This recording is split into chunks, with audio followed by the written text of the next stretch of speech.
Ladies and gentlemen, boys and girls, welcome back to Let's Play Morrowind. And someone was just talking then, and I don't know who it was. Was it you? It sounded like a woman. Which you're not, Ian, it has to be said. Not that I want to make any assumptions, but you're called Ian. And you have... you here, friend? You don't actually have a beard, it's just a very strange hat you're wearing. I do apologise. Now then. Previously, well, we came here to Ebonheart because I needed to take care of some paperwork for our new stronghold that Sethandas very much intends to build. Unfortunately, though, we also need, in addition to the correct paperwork, a pair of Grand Soul Gems filled with Grand Souls. We've got the Grand Soul Gems, we don't have the Grand Souls. Here's my question right now. Do we have any other soul gems in our inventory at the minute? I don't think we do. We have this blackened soul gem, which doesn't really count. And that's kind of it. So, now the Grand Souls, basically I need to track down a Golden Saint or a Winged Twilight or a Storm Atronach, I think. And any of those will probably do. In fact, I reckon possibly an Ogrim Titan will do too. For a Grand Soul. And I don't know precisely where to find any of those right now because I can't summon any of them with spells. So rather than immediately go dashing off to try and find one of these creatures, what I will do is carry on with some of my other tasks, and I think if and when we bump into a... it's a great view, this, of the city, isn't it? If and when we bump into a Daedric ruin, I will go poking around in there and we will inevitably find one of the said creatures, because at our current level, every time we do go into one of those places, I seem to bump into those sort of creatures. So that's good, at least. We're the right sort of level to get this done relatively easily. If we were doing this at a slightly lower level where those creatures were not spawning, it would be significantly more difficult, it must be said. But thankfully that's not going to be an issue, I hope. So our other tasks at the minute consist of, well, it's threefold really. Go back to the Couch to Babby camp and hand in this skull, and these ashes, for example. Which, you know, you don't really want a skull and ashes hanging around in your inventory. Especially when you're not allowed to actually use them for anything necromancy related. So I think we want those gone, cluttering up our bags. So we'll probably go and do that straight away. I'm taking one of these boats here to Molagmar, that's the one. And we also need to go to Aldrun to speak to the Redoran councillors about getting this Mages Guild monopoly ended as well. And then, of course, inevitably, at some point, we will have to travel to the Urshulaku camp. We will have to travel into the unexplored wild north of Vvardenfell, which, as you can see on our map here, we have not really explored at all. The furthest north we've been, of course, is being like Dagonfell up here and Bairamu up there on the mainland. Sort of, technically not on the mainland, is it? It's an island in its own right, but you know what I mean.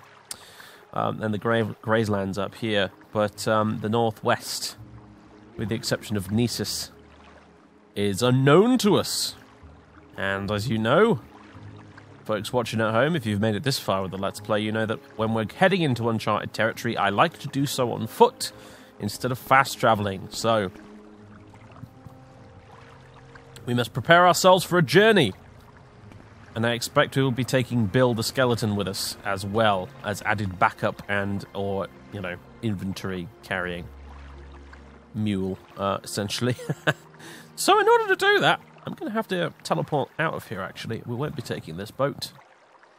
Well, actually, no. We can pick him up later when we're actually going to do that. Right now, it doesn't matter so much. Now, you the one I need to speak to. There's another boat over there, but I think it's you I need to speak to. Yes, it is. Unfortunately, though, I do need to go back around the city to the foreign quarter, I think, to get the boat there. We can, of course, take a Silt Strider there as well. Doesn't really matter. It's just a slightly longer walk if you take the Silt Strider.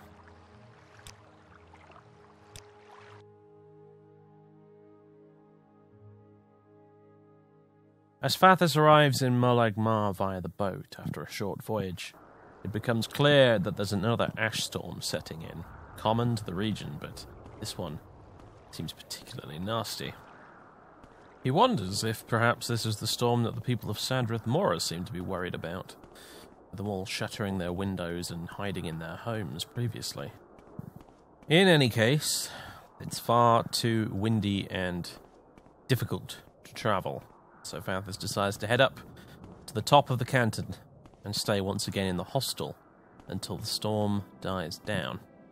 However, somewhat typical of his luck, as soon as he arrives on the top floor, the storm seems to have finally ended, with the wind dying down and the ash beginning to settle, with small motes of it drifting through the air, caught in the sunlight from the sunset in the background.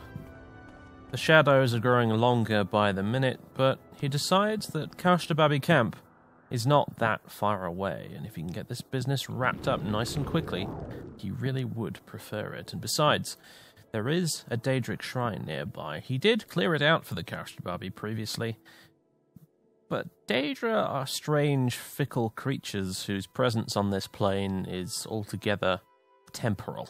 There's every chance that they've been resummoned to the place since he was last there. And if they do haunt the halls once more, perhaps he can find the souls he needs to construct the beginnings of his stronghold. And here we are at the camp. It's a little late in the day.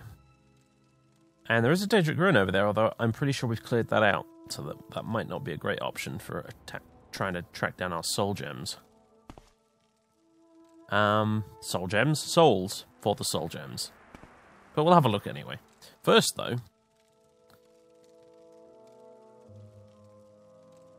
I believe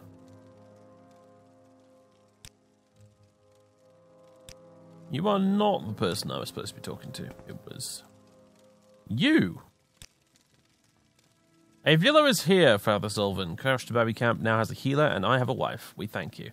If you're finished helping the others in Kaushtababi tribe, you should tell Ashkan Adabal. Also, need to talk to you. Weavelothi wisely say, seek counsel of one who makes you weep, and not of one who makes you laugh.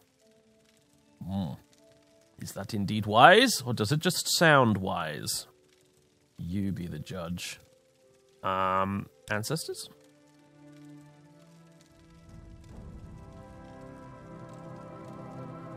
Who am I handing this bag of ashes and skulls to, exactly?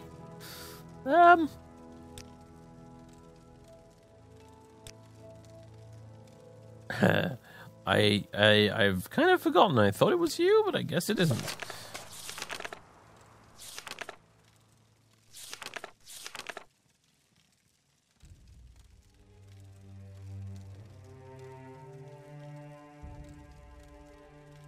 Ibanamu.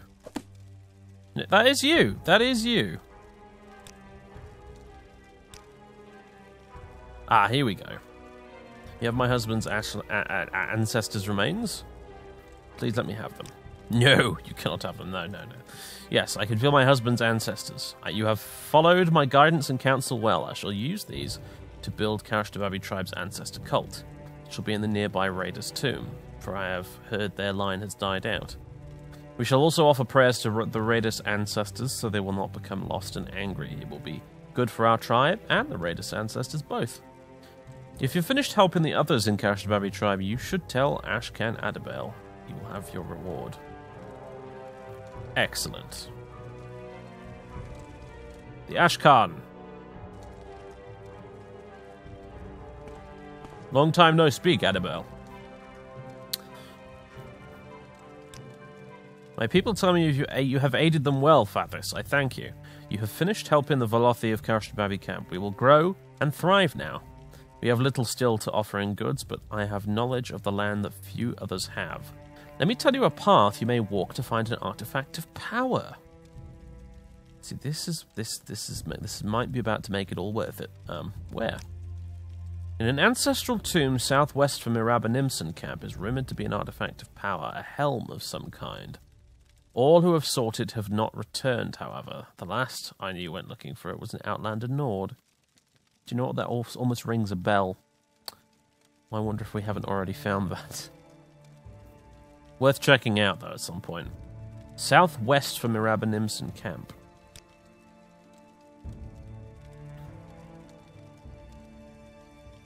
We've certainly travelled around that area before. Interesting.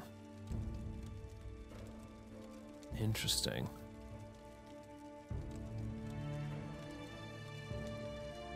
Is there anything else to say now? Or are you guys all kind of sorted?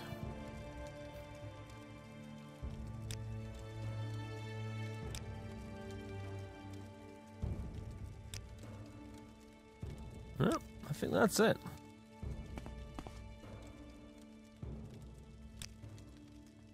You're looking very 70s with that haircut and those flared trousers, my friend. Anyway. Let's go take a quick look over here at the, at this, got me all excited there, and it turned out it was just one of you kids. At the Daedric Shrine to see if there's anything still here. Whose soul we can trap? I believe I can cast Soul Trap. Yes, indeed. It's quite a triviality, in fact. There's a Frost Atronach. Some Dremora. A Storm Atronach! Excellent, right. We'll deal with you last. Even your shield spell is not enough! Against Mehrunes Razor, I stab you with the weapon of your own liege lord. How's that for irony? And I'll cut out your heart while we're at it. And you just... This does not concern you, creature. Be gone. Well, there's quite a lot around here, including a Silver Saint.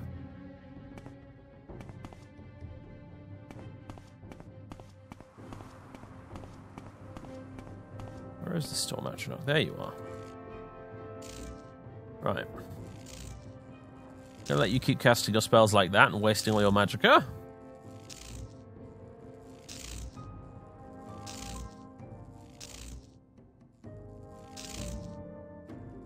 You seem to have quite a significant amount of it. There we go, that's what I wanted. And now... I'll use my shield items to boost my armor a little bit, so if he punches me in the face, it won't hurt quite so much. And... Soul Trap. Now, how long does this last? 60 seconds. That's more than adequate.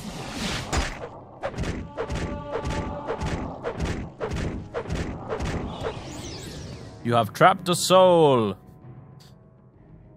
Grand Soul Gem, Storm Atronach. We were specifically told that should do the job. I hope we were not being lied to. I see scamps, I see hungers. Is that a hunger up there, or is it a winged twilight? It's difficult to say, actually. I think it might be a hunger. It looks like a hunger.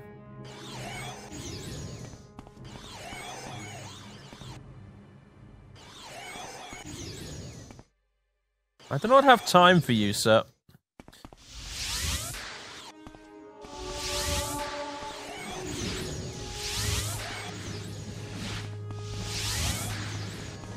You will lose this duel. I told you.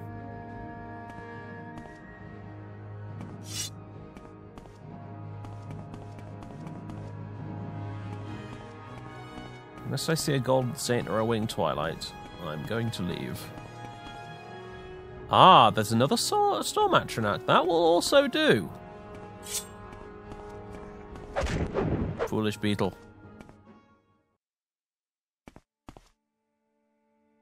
See if I can attract its attention. Never mind. The hunger has an incredibly large aggro range, it seems. Oh, they're all coming after me now. Okay, good stuff.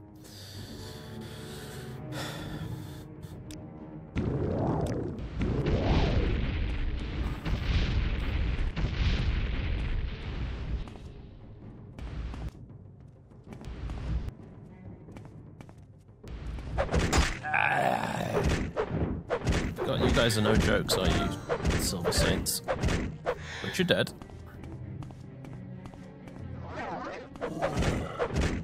And I resisted some sort of magic there. I'm not sure what it was. I'm glad I resisted it.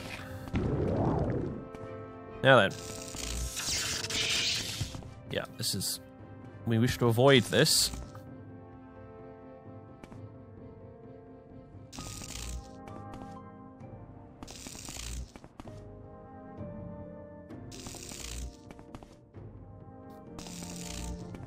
Oh, good. Yeah, the Silver Saint's after me as well.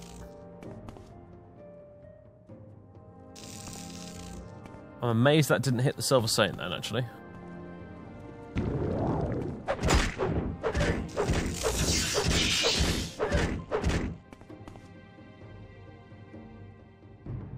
Okay, come on.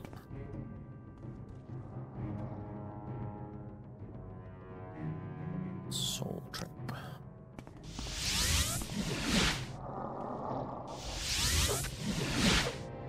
That is... Did that just backfire against me? I think it did.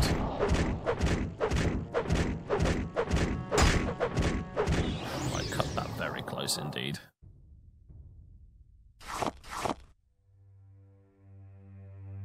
Frost Monarch. Oh, it was no mere Frost Atronach, it was a Frost Monarch. With a Ring of Sphere negation.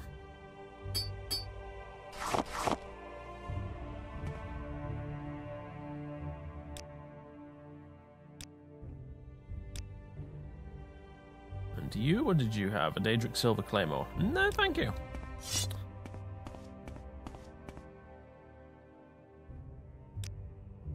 Right. I quite desperately need healing. And honestly, right now, I think the only thing that's going to do it is... Well, actually, I probably have some magic items. Stand by.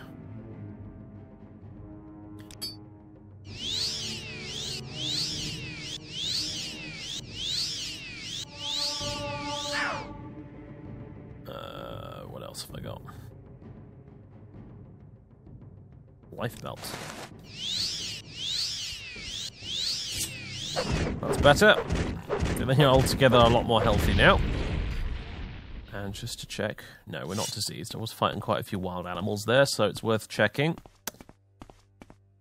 However, I think I shall retire to the Kaushtababi camp and rest now. Because that's quite enough excitement for one day. I'm all out of magicka, in fact. Actually, you know what? I think I'll just recall to my hideout. That seems like a grand idea.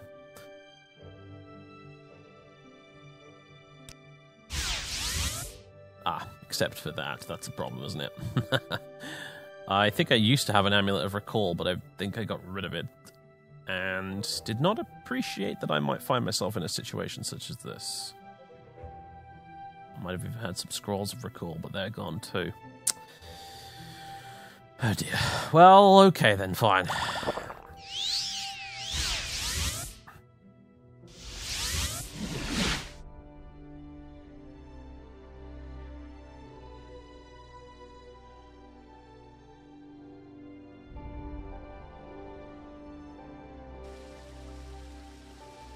Hello, gentlemen. I have returned. Now, I do believe I have a little bit of housekeeping to take care of here, and then I'll head towards our next task, which will be Aldrune. Indeed, because Aldrune basically lies halfway between us and our ultimate destination up there. So, seems like a logical next step. Marvellous. Okay, it is the following morning. As you can see, I've changed clothes since we're going to meet the nobles of House Redoran. I thought we might as well look the part, although I left the pauldrons on because I feel Fathis looks altogether a lot more imposing with them on rather than off. And also, to complete the ensemble, I have equipped Mithras' stanchion so that we've got a mighty wizard staff to walk around with as well. Never mind the fact that we can't use it very effectively. The Redoran don't know that.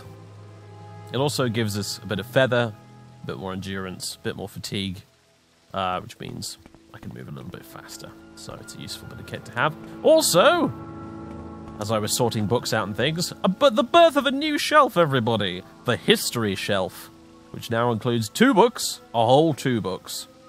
Nerevar Munistar and The War of the First Council. And we've got a new book for the factions shelf as well. So there you go. Good day, Julan. Continue guarding the library for me, please. Right. I may intervention myself out of here instead of walking. That seems indeed like a good idea. In fact, I could divine intervention myself out of here and end up in Ebonheart if I wanted to. However, I don't think I will do that.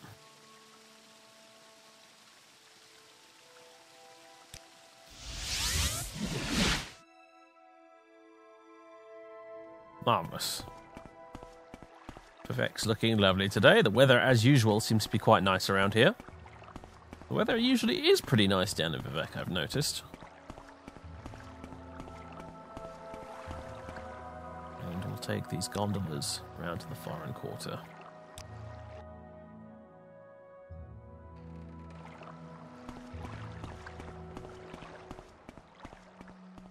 As he begins his journey to Aldruin, Fathis tries to recall what he can of House Redoran and its history. Its founding is shrouded in mystery, like many of the great houses. It goes back a long way. What is it? But what he does know about House Redoran is that they are a house, first and foremost, of pious warriors. They foster a very, very close relationship with the temple, and there's actually some bleed across between the two, with many members of the temple also being members of House Redoran. And it's even said by some members of the house that their duty is first to the Tribunal Temple and second to the house. Quite unlike the Telvanni, of course, whose first duty is typically to themselves, to the house second, and then absolutely nothing else third. Between pious warriors and selfish, godless wizards, it doesn't seem on the face of it that they would be natural allies. But if there's one thing the two houses do both loathe, it is the Empire and House Hlaalu. It's this very, very small indeed patch of common ground that Fathis seeks to exploit today as he heads to House Redoran and seeks to end the Mages Guild monopoly with the support of their councillors. As he makes his way through the city of Aldruin itself to the giant crab shell known as Scar, which serves as the centre of power for the Redoran in the region, Fathis reflects that House Redoran is ultimately about as close as Morrowind gets to a standing army. Morrowind, of course, does not have a standing army like the Imperial Legion, but House Redoran has the most warriors, and the most well-trained warriors, compared to any of the others put together. If you had to choose one other great house between Hlaalu, Indoril, Dres, and Redoran to ally with, it would definitely be the Redoran.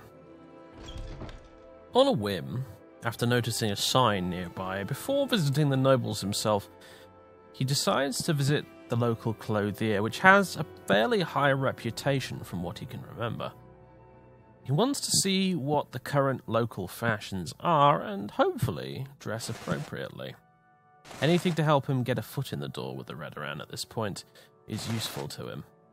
He's recommended a few robes that are particular favourites among the nobility here. One in particular being a red one with gold trim, which he takes an immediate liking to. Red, after all, very much being his colour.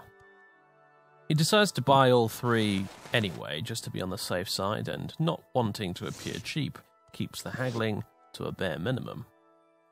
He decides that the purple and gold robe is a little bit ostentatious for what he's going for, and while he likes the other red one that's a little bit dull, it's not quite what he's after today, so he settles on the red and gold just as his initial instincts had told him to.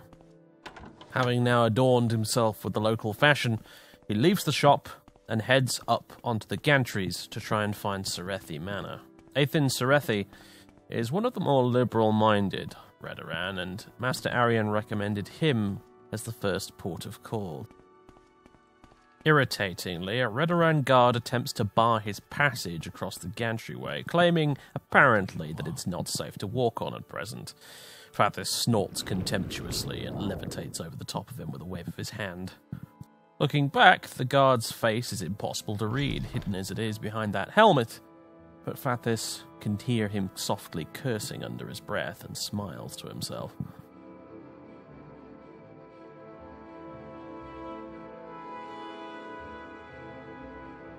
Right, we've met Aethan Sarathi, and he has his eyes closed in dialogue, which looks very strange. Let's not do that. Right. I am Aethan Sarathi, a councillor of House Redoran. What can I do for you? What indeed? I'm here about the Mages Guild monopoly. Is there anything you could do about that, old chap? In fact, before we talk to you about this, just strike up a little bit of small talk.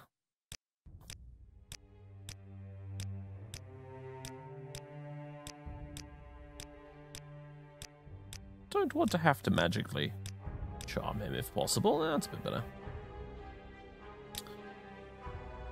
Yes, I see your point. The Mages Guild monopoly is unfair. I will support this resolution to overturn the Mages Guild monopoly.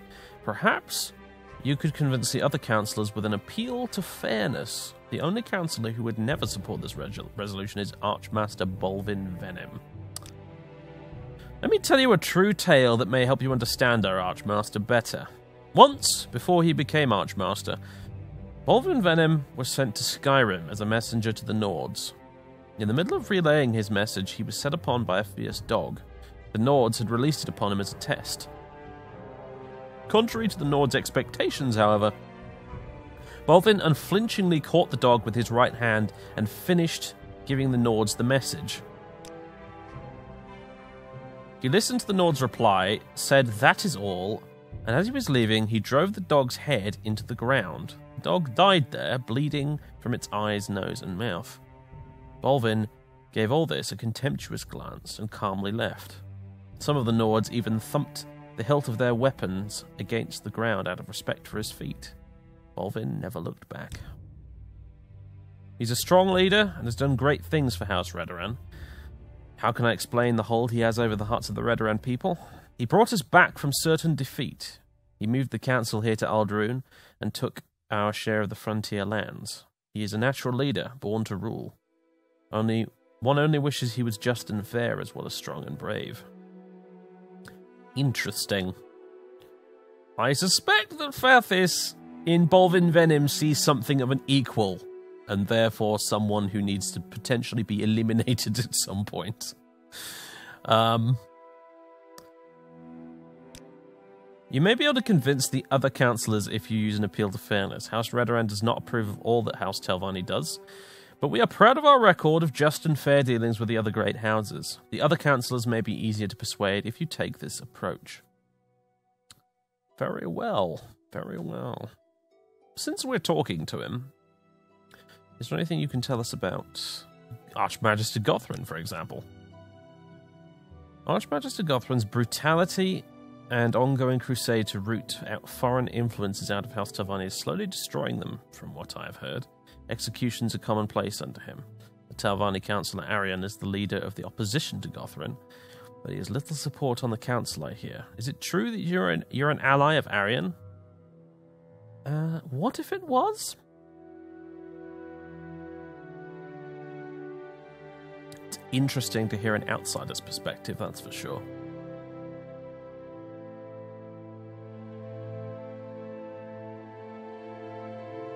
Any advice? As a House Redoran councilman or archmaster must master the 3 roads, 4 obligations, 5 skills, and 10 keys to security. A Redoran warrior should seek the 3 essentials: humility, discernment, and courage. Every Redoran must also follow the 7 virtues of a true Redoran as listed long ago during the time of Resdain by the Redoran bard Simaj. Yeah, this is why we're not a member of House Redoran. House Telvanni has no such scruples. But out of curiosity, what are the 3 roads? The 3 roads are knowledge of the world, understanding of things as they are, and wisdom towards people. The 4 obligations are to provide national security with minimum cost, to lead others unselfishly, to suffer adversity without complaint, and to offer solutions without laying blame. The 5 skills are to be flexible without weakness, to be strong without arrogance, to be kind without vulnerability, to be trusting without naivety, and to have invincible courage. And the 10 keys to security are purity of purpose, sound strategy, integrity, clarity, lack of covetousness, lack of addiction, a reserved tongue, assertiveness without aggression, being firm and fair, and patience. These, of course, are all very, very, very useful things to know when you're seeking to politic with the councillors of House Radaran, of course. Hence, why I'm asking. What do you think about the Duke, actually? Duke Dren is truly concerned about the people of Morrowind. However, he is often, at worst, possibly corrupt, or at least ineffectual. The Talvani illegally expand across Vvardenfell, and he does little. Only House Redoran seems to oppose them. He is of House Hlalu, and they are granted Caldera and the Ebony Mines when we in House Redoran have the valid claim. And there are other examples. Duke Dren's ultimate authority comes from the Empire, and I believe that is where his ultimate goals lie too. So you would agree with me, sir, in saying that the House Hlalu and Vadim Dren are problems that need to be dealt with. That is marvellous to hear.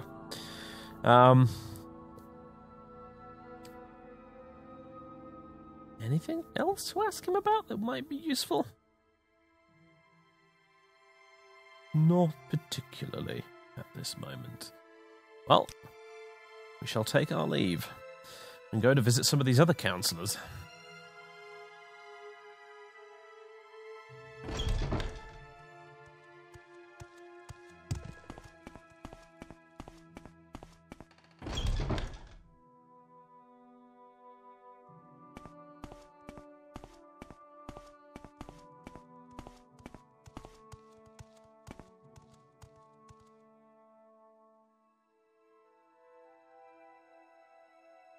Okay, this is very interesting.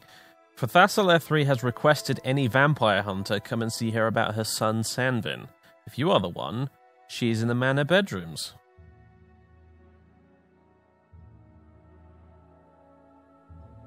How interesting! Do I look like a vampire hunter? I suppose I must.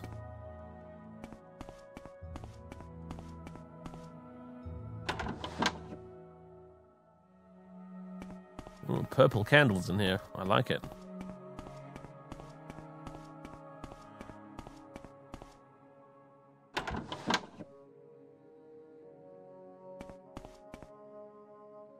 Ah. I come here today to talk to you about an appeal to fairness, but first, allow me to introduce myself. You have shown that you understand us, Father Sylvan, and I will support this resolution.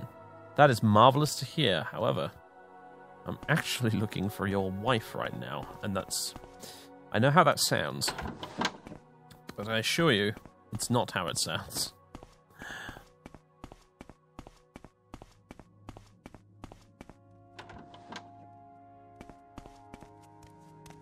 Ah. Haven't I heard of you?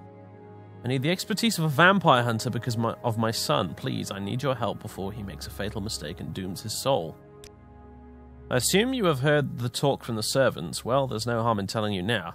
Sanvin wishes to become undead, a vampire. He thinks this will give him great power and respect. Foolish boy. His soul is in peril.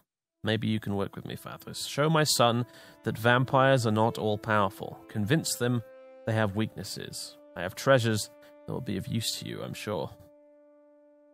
Very well. You will? Thank you, Favris. Maybe your words can succeed where mine could not. You will find Sanvin here in the manor, just a few rooms away from here. Unless you show him that vampires are not as strong as he believes them to be, I fear for his life and his soul. Find a way to show him this, please. Come back when you've convinced my son. Okay. Ah, Sanvin. Did my mother send you? What is the use? I will submit myself soon and finally become someone to be respected. Yes, that is what I wish to do, to taste the blood of the living, to walk the night at will, feeling the power coursing through my veins. I wish to become a vampire, to become truly powerful and respected. I wish to kill mortals and bathe in their blood. You remind me of a certain orc with a pile of skulls from the mainland. You think this will bring you respect? Of course, respect, like the respect vampires receive, like the respect all vampires must get from us ridiculous mortals. I must be one of them. It is the power that I crave. Power to be able to crush any mortal man who would dare oppose me. This power is nothing compared to the pain it brings, usually from people like me stabbing them in the chest. Pain? But, of course, pain to the mortals I will prey upon. I will slay them without mercy. I will walk the night with true power. I will kill all those who will not show me respect. I will show my family that I am not weak. You do not understand the hunted loneliness of the undead. You talk in circles. There is loneliness in this life as well. Why will you not listen to me? They have strength that I need. I will join them. I want power to crush man and mer. You may need to get out more. That's your problem, isn't it, really? Vampires are not as strong as you would believe. I've killed several of them myself. I know they are strong. All vampires are powerful and feared. And death incarnate. I know Murta is strong. I know she cannot be bested by a mere mortal. That is all I desire. I will not rest until that power is mine. My family and my father will respect me. Many vampires are slain by mortals, myself included. No, you tell lies. I know this is not true. Why you would kill me in battle? This is why I must be a vampire, to have that strength I know they possess. Clearly, you do not think enough of me to allow me this power. Neither does my family. You, who could kill me, must understand my desire for a vampire's power. Murta will give it to me. Precisely who is Murta? Murta will come for me soon. She will make me a vampire and give me power.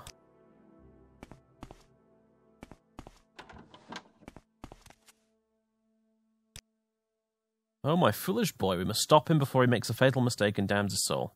I do not know who this Murta is, Vathos, but I know someone who might. A vampire hunter named Anno Vando. I spoke to him earlier, but he was still recuperating and unable to help me directly.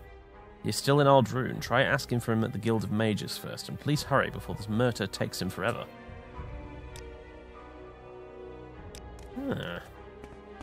Interesting, indeed.